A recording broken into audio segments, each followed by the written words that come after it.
You finally start looking like you're doing better. The apartment is nicer. The car is newer. The phone does not have a cracked screen anymore. Your clothes fit the person you are trying to become. For a moment, it feels like the struggle is finally showing something. Then the payments start arriving. Higher rent, car payment, insurance, phone installment, furniture, subscriptions, credit cards carrying the things that did not quite fit inside the paycheck. Everything looks like progress from the outside, but inside the bank account, your life became harder to carry. That is the financial trap. Not every upgrade is a mistake. Not every nice thing is irresponsible. The trap is that some decisions feel like proof your life is improving while quietly turning your paycheck into a list of obligations. You move forward in appearance, but lose room underneath it. And sometimes, you do not notice until one ordinary problem makes the whole life feel too expensive. This usually does not begin with reckless spending. It begins with a reasonable thought. I work hard. I should be able to live somewhere better. My old car keeps giving me problems. I need something reliable. I cannot keep showing up looking like I am struggling. I use my phone every day. I might as well get a good one. None of those thoughts sound foolish. That is why the trap works. It does not look like losing control. It looks like adulthood. It looks like becoming more professional, more comfortable, more like the person hard work was supposed to create. The better apartment gives you more space, better light, maybe a safer area. But the rent now takes a bigger piece of the month before the month even begins. The newer car feels safer. It starts every morning. You are no longer holding your breath when the engine makes a strange sound. But now there is the payment, higher insurance, maintenance, and the quiet pressure of knowing that income cannot pause. The new phone feels normal because everyone has one. The monthly charge looks small enough. The clothes feel necessary because you want to look prepared and taken seriously. The furniture makes the apartment finally feel adult. The dinners, delivery, subscriptions, and small conveniences make life feel less like survival. Each decision makes sense by itself, but your financial life does not feel them one at a time. It feels all of them together. $100 here does not feel life-changing. Neither does another $75. Neither does a slightly higher insurance bill, a financed couch, or a credit card minimum. But when enough small upgrades become permanent expectations, the cost of simply being you rises. You need more money just to maintain the life you already have. And once that happens, earning more does not always make you feel ahead. Sometimes, it only makes the upgraded life possible. The paycheck gets bigger, then the apartment gets better, the car gets newer, the standards rise, the bills adjust, and after the excitement fades, the same pressure returns at a higher price. You are still waiting for payday, still checking the balance before a normal purchase, still hoping nothing goes wrong this month, still telling yourself you will save when things settle down. Only now, things need more money to settle. This is where visible progress can hide financial fragility. The apartment looks better. The car looks better. The phone looks better. The wardrobe looks better. People may assume you are doing well. You may even feel embarrassed admitting money is still tight because your life no longer looks like it should be struggling. But savings are still thin. Debt is still there. The emergency fund is still one repair away from disappearing. Investing keeps getting pushed into a future month. And the next paycheck is still needed just as badly as before. The visible life improved, but the financial foundation did not. That is the hidden pattern. People often upgrade the parts of life everyone can see before protecting the parts no one notices. No one compliments the emergency fund. No one sees the credit card balance getting smaller. No one notices the automatic investment leaving your account. Real stability is quiet. It does not always photograph well. A paid-off balance looks like nothing. 3 months of expenses sitting in savings looks like money doing nothing. Keeping the older car 1 more year can look like being stuck. Staying in the smaller apartment can feel like falling behind.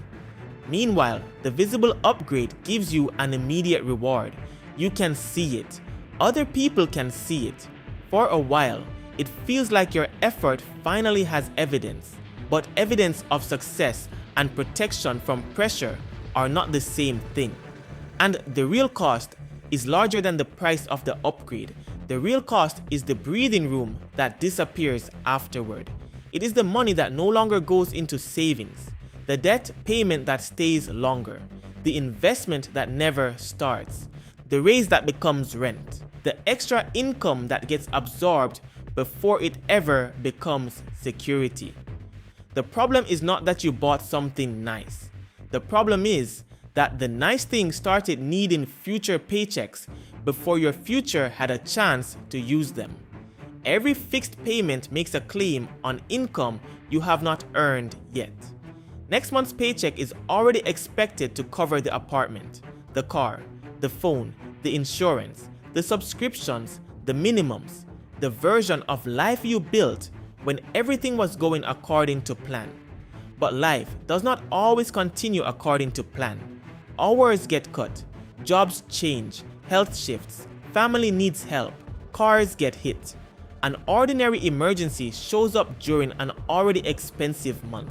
And when there is no margin, the problem is not only the event. The problem is that your lifestyle was built on the assumption that income would never hesitate. That is why progress cannot only be measured by what became better. It also has to be measured by what became safer. Progress is not what your life looks like. Progress is how much harder your life is to break. A better apartment is not progress if it removes every inch of margin. A newer car is not progress if one missed paycheck creates panic. A nicer lifestyle is not progress if savings disappear every time real life happens. Looking successful is not the same as becoming financially secure. That does not mean you should reject comfort. It does not mean you must keep everything old or feel guilty whenever you enjoy your money. You're allowed to want a life that feels better. The goal is not to make life smaller. The goal is to stop confusing expensive appearances with real stability. Before an upgrade, do not only ask, "Can I afford the payment?" That question is too small. A payment can fit and still make the rest of your life weaker. Ask, what does this decision do to my monthly breathing room? What becomes harder after this? Does saving slow down? Does debt stay longer? Does one emergency become more dangerous? Would I still feel comfortable paying for this if my income dropped for 2 months? The price tells you what the item costs. Your breathing room tells you what the decision costs. Then separate visible progress from real progress. Visible progress is easy to recognize. A better car, a nicer apartment, newer clothes, a more expensive phone. Real progress is quieter, more savings, less high interest debt, a stronger emergency fund, consistent investing, the ability to handle a problem without borrowing, the freedom to leave a bad job without immediate panic. Build the invisible foundation before asking it to carry a more visible life. And when your income rises, give part of that money a protection job before lifestyle finds it. A raise feels like room, but unused room rarely stays empty. A better apartment starts looking reasonable. The car upgrade feels overdue. Convenience becomes easier to justify. Soon the raise is gone and the pressure has returned. Decide in advance what part of extra income will reduce debt, strengthen savings, or begin investing. Let some of it improve your life, but do not let all of it become a permanent bill. A raise only changes your future if part of it escapes your lifestyle. Finally, upgrade slowly enough that your foundation grows with you. You do not have to earn every improvement at once. You can replace the phone without replacing the car. Move into the better apartment without filling it immediately. Buy better clothes without rebuilding your identity around constant spending. Enjoy one upgrade long enough to understand what it truly costs before adding the next one. A better life should not arrive as a pile of monthly payments. You're not wrong for wanting comfort. You're not wrong for wanting safety, pride, convenience, or a sign that your hard work is paying off. After years of feeling behind, it makes sense to want your life to finally look different. But you deserve a progress that does more than look good. You deserve progress that protects you, progress that stays, progress that gives your future more options, not fewer. You are not trying to look like you made it. You are trying to build a life that does not fall apart so easily. Some of the most expensive financial traps do not look like failure. They look like success. They look like the better apartment, the newer car, the nicer phone, the upgraded wardrobe, the adult life, the version of you that finally seems to be moving forward. But if every upgrade makes you more dependent on the next paycheck, then the outside of your life improved while the inside became more fragile. That is not a reason to feel ashamed. It is a reason to measure progress differently. Not by how much your life costs, not by how impressive it looks, but by how much room it gives you to breathe, recover, choose, and keep moving when life does not go according to plan. If this made you look at money differently, subscribe to Fiscal Sense, because the goal is not to look rich. The goal is to stop being financially easy to break.